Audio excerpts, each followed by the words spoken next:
begin with life designs. Identity. Our identity in this world is the collection of meanings we are perpetuating here. Meanings are ultimately coherent energy states. Meanings are pure action. So, our personal identity is generated through our personal actions. The meanings we are choosing to personally experience or express are actions. When we use these particular actions, that makes them our actions. There are infinite meanings we can perpetuate with our lives and therefore infinite identities we can experience. There are, however, only a handful of identities that are in partnership with life. These are the states of being without which life as we know it could not exist. These states include design, learning, relationship, unity, peace, balance, freedom, infinity, action, meaning, and love. To take on one of these meanings is to become a student, practitioner, and living expression of the state itself.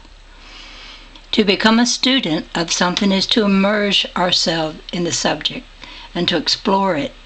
To be a practitioner is to practice the things we are observing and understanding about the subject. To be a living expression is to artfully, skillfully, and intentionally express the subject in every aspect of our experience. To take on the identity of peace is to become a student of peace, to learn about it and explore it. As we learn about peace, we find ways to practice it. As we become proficient practitioners of peaceful ways, our personal story transmutes our whole being into a living expression of peace. It's the same for unity, balance, and love.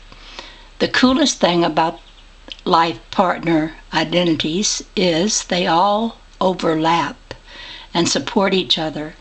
They are in perfect reciprocity. So, when we're exploring one, we're naturally going to encounter the others, and they will not only reinforce each other, they multiply each other. They expand and clarify each other.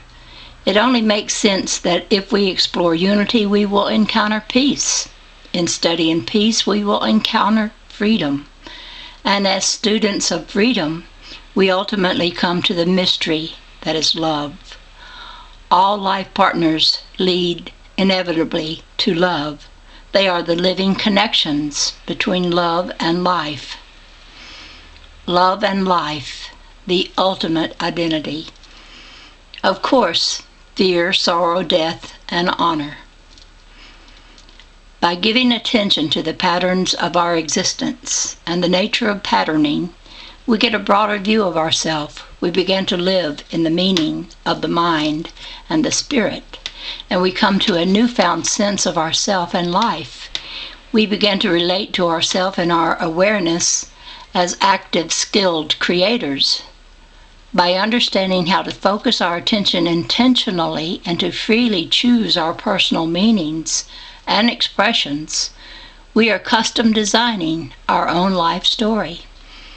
By now you are recognizing these new meanings of you. You're being introduced to yourself anew.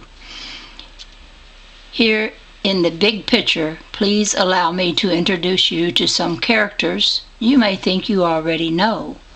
Allow me to introduce you to fear, sorrow, death, and honor. Fear.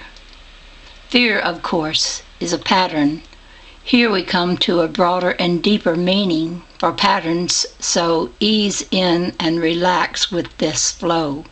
You see, fear is a living pattern, a pattern of action and life. Fear is a free and infinite entity.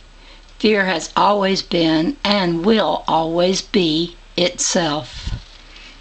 Fear is the overwhelming perspective perception of impending suffering, loss, or annihilation. It is the sense of urgent need for escape and/or protection from the threat of suffering, loss, and annihilation. Fear is a sense of the overwhelming need to freeze, flee, fight, or shield. The power of its influence lies in fear's capacity to totally overwhelm. That is the strength of fear. Fear is available to the human we as a form of personal expression. We can use fear as a personal experience in our life stories. When we use fear to intimidate others or ourselves, we are employing its overwhelming nature. We are always on both ends of the intimidation when we use fear to express, because what we express, we experience. If we are experiencing fear, that means we are using it as a personal expression. If someone is attempting to intimidate us, they are openly demonstrating that they are experiencing fear. This is reciprocity in action, and there is no escaping it. A conversation with fear. When I first began to explore fear as a living pattern of expression, fear reciprocated and showed itself to me. To my shock and delight, fear had a definite appearance and personality, lots of personality. I was on my drive home from work one midsummer's day, and my mind was wandering about as my body did the autopilot driving thing. I said to myself, or to fear rather, "All right, fear, let's have a look at you as a pattern." Before the words were all formed, fear appeared in my personal mind space, and it was as visceral as if it were sitting beside me in the passenger seat. He spoke to me. The first thing he said was, "Boo," in a very non-threatening way, and then he smiled a big toothy grin. He has a ridiculous number of wide square teeth, and said, "That's it, that's all I got." I knew he was referring to the characteristic of being overwhelming, and I chuckled with a delightful feeling as I entered a conversation with fear. "That's it?" I asked. "That's it?" He said. For reasons unknown to me, fear appeared in my personal imagination as a 2-foot hairy blue guy shaped like an egg with big penguin feet and way too long and gangly of arms for his small body. He has no nose, a wide grin of way too many molar-like teeth, and big blue compassionate eyes. Yes, compassionate. Now I don't know why this is the image fear appeared to me in, but it has remained consistent since the first meeting. I've had many conversations with fear since then. In fact, fear has become a daily companion, and a dear one at that. Fear has become my friend.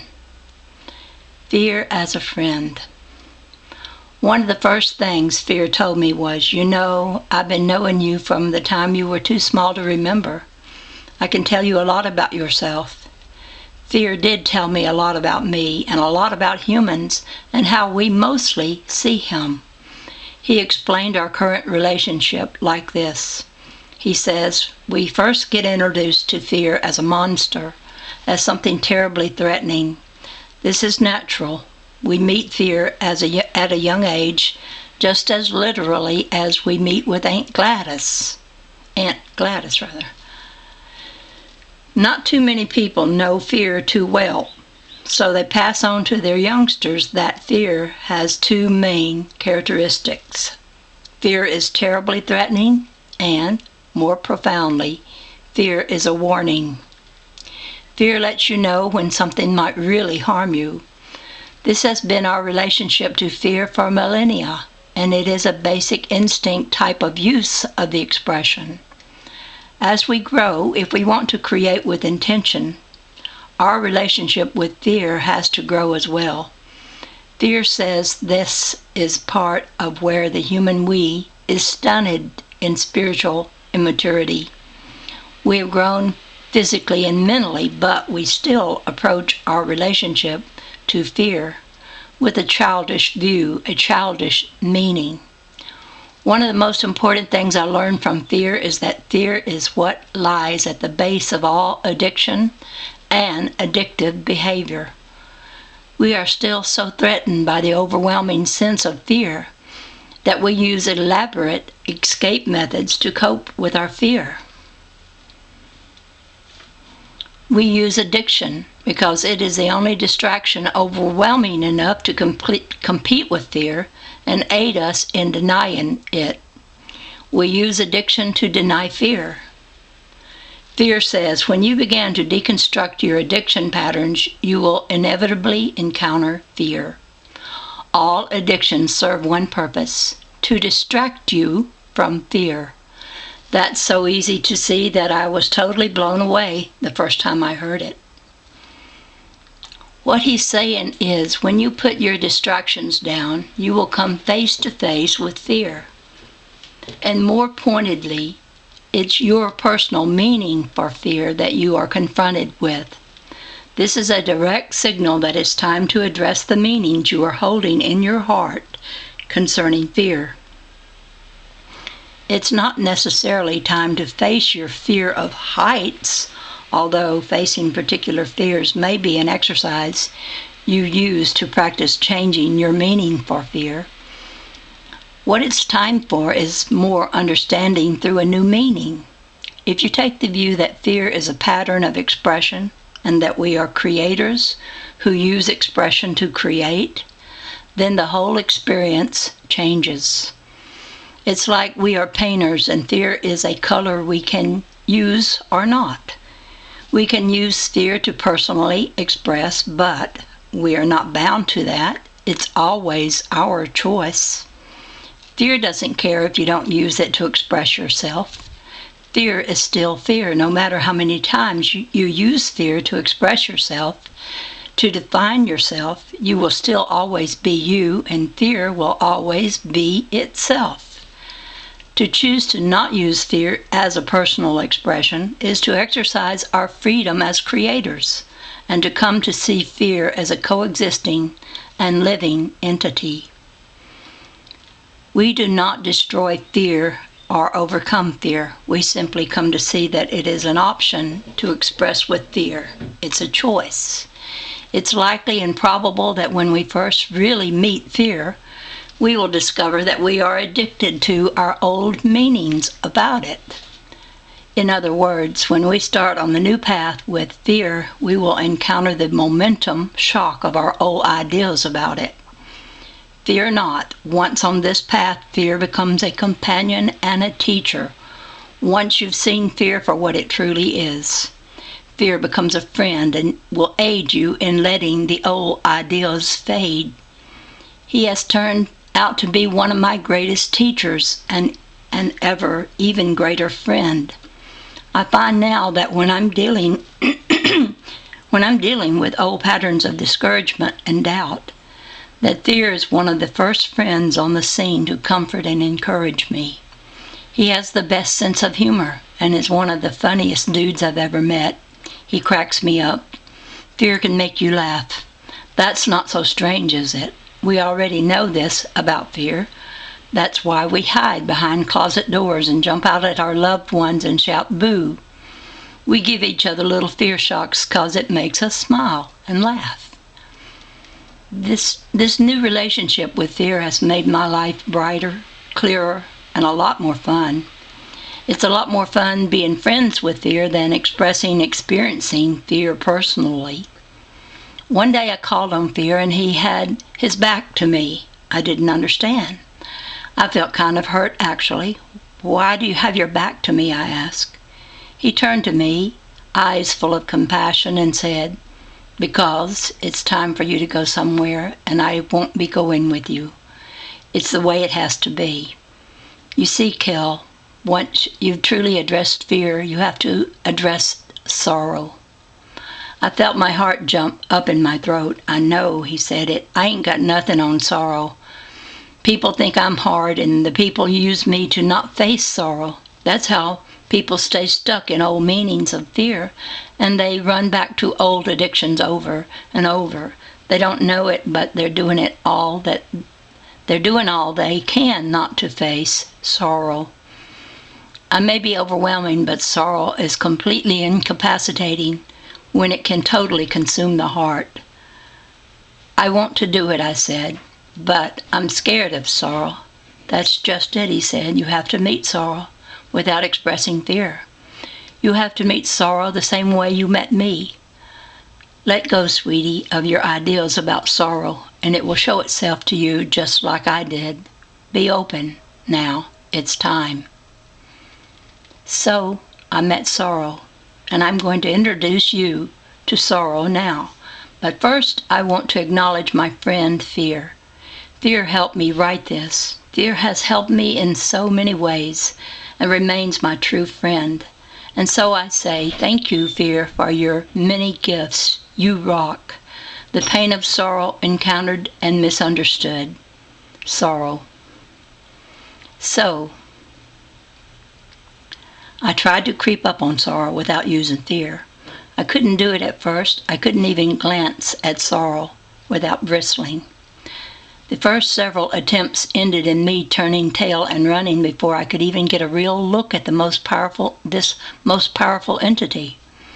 I had thought that fear wasn't going to talk to me until I had fully faced sorrow. I was happily mistaken. Fear continued to hang out and to instruct and encourage me. He'd say things like, "You're on the right path. You're seeing it. You'll get there." I'll never forget the day I finally let down all my guards and met sorrow, heart to heart, so to speak. It wasn't long after I'd met fear that I gave my third public lecture on life design to a captive audience of 3 at a historical schoolhouse in Torrey, Utah. These 3 ladies, who I would come to call my ladies, agreed to take what would turn out to be a 7-week course in life designs. I was so excited to be able to share what I was learning that I cherished these sweet gals and our time together. In the natural development of the course, which was being designed as we went along, we came upon this matter of sorrow. It was when I sat down to write my lesson outline for the ladies that I had my real first meeting with sorrow. I put on my mental lab coat and went into my private mind lab and began with a question. What is sorrow? The answer flew right out of my hand before I had a chance to think or feel afraid. My hand wrote, sorrow is the acute pain of the heart and soul.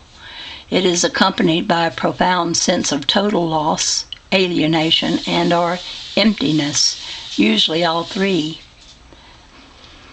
This led to more questions. What is our heart that it can suffer so? What is our soul that it can experience pain? Our heart is our center of reception and expression. We receive messages of meaning and context through our heart, and it's from our heart that we send messages of meaning. Our soul is the ever-present, self-aware design of our individual orientation in awareness. The soul of me is the design of me, which exists always whole, complete, awake, and free. Vibration is the action of the heart and soul. All messages are carried and received as vibrational code. The vibrational code is the design of the messages of meaning being sent and received. So, it's design communicating with design. In the case of pain being sensed by the soul, it is the design of the individual soul interacting, communicating with the design of pain. Pain is a powerful influence. It is a mechanism of intense, immediate focus because it signals the whole being, physically and in the PST. Just as physical pain signals misuse, just as physical pain signals misuse, malfunction, and disease in the body, Psychological pain signals that something is amiss in the personal PST. Pain of the heart is a direct and high alert message to our personal awareness that we are creating with meanings of pain. We are processing our personal experience through meanings of total loss, alienation, and emptiness. This pain runs through our whole being, and we will physically rock back and forth in an attempt to soothe ourselves from the agonizing, gut-wrenching pain of our own breaking heart. It's fucking so overwhelming that we can't witness it in another person without feeling overcome ourselves. It only makes sense that this huge of a message is consequently extremely vital. If we overindulge in painful meanings, our heart will hurt, telling us to stop now. If we don't heed the call, our whole body and personal lifetime can be consumed and succumb to sorrow. We can die from a broken heart in every literal sense. Love steps in and ends stories of long and deep sorrow because it is compassionate to end suffering. Love and our own broken hearts are telling us that it is completely against our design to live in and from sorrow. Sorrow is not a state to exist in. It is a signal to the whole being to focus our attention on the meanings we are using and to find new meanings now.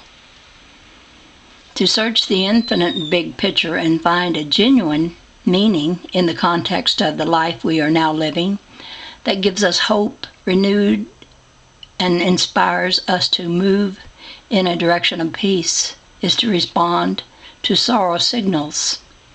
Meanings that calm our troubled heart signal to us that we have got the message of sorrow and can now move our attention to meanings of inspiration, appreciation, and love. Love is where our hearts feel the best, and it is where our hearts belong. In taking a closer look at loss, alienation, and emptiness, we can reassess and adjust our view to these sorrowful meanings and find a clear path for disassociating from these meanings and leaving sorrow behind. Loss deflects appreciation because it sets the focus on not having and feeling ripped off. Appreciation is the natural antidote to loss. Find your genuine sense of appreciation and you will shift out of loss. Alienation deflects self-knowing. In alienation, we feel totally cut off, unrelated to others, and cut off from some part of our own self. Alienation is a direct message that we are operating in conflict with our actual design.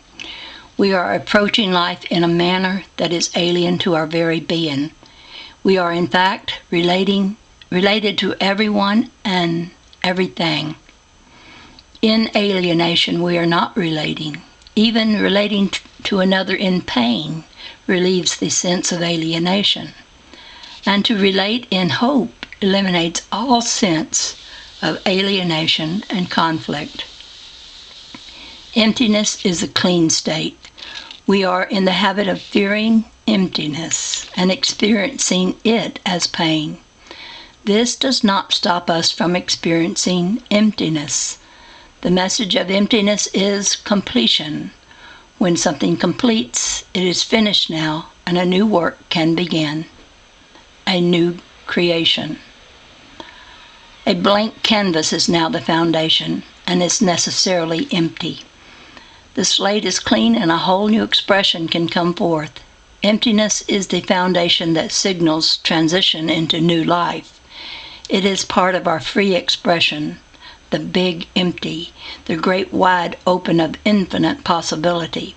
Therefore, since we will always be expressing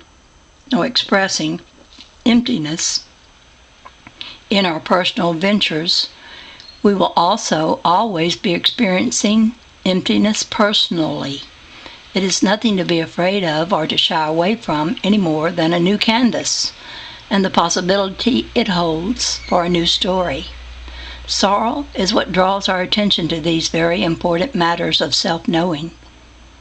When we can see our heart and soul clearly and choose to live in concert with our own design, we experience a life beyond sorrow because sorrow is no longer a necessary signal. Our design is that of a free spirit. A free spirit doesn't use the words can't or should. Free spirits use the words want and will and can assert a firm and confident no. Find your no and want expressions and you'll find the expressions of your free spirit. A free spirit never blames and would never try to hand over their accountability because that would be handing over their freedom to choose and create. A free spirit is fully accountable for and to their self and respects the same in others. A free spirit consciously lives in free association with all things. A free spirit stands alone, but it is never lonely. A free spirit is a self-aware, infinite creator of reality and asks one question: how do I want to express myself? Please feel free to add to the characteristics of a free spirit. Living in concert with the design, we communicate with freedom, peace, unity, and compassion. Thus, these messages are conveyed to our very heart, and in turn, we express these same messages, knowing our heart and soul no longer need sorrow to gain the focus of our attention. This is living with compassion to free ourselves from sorrow and then show others how we did it. And in the next video, I will start with death. Sorrow is a powerful living pattern. That will be in the next one. This is the Death Lady. Talk to you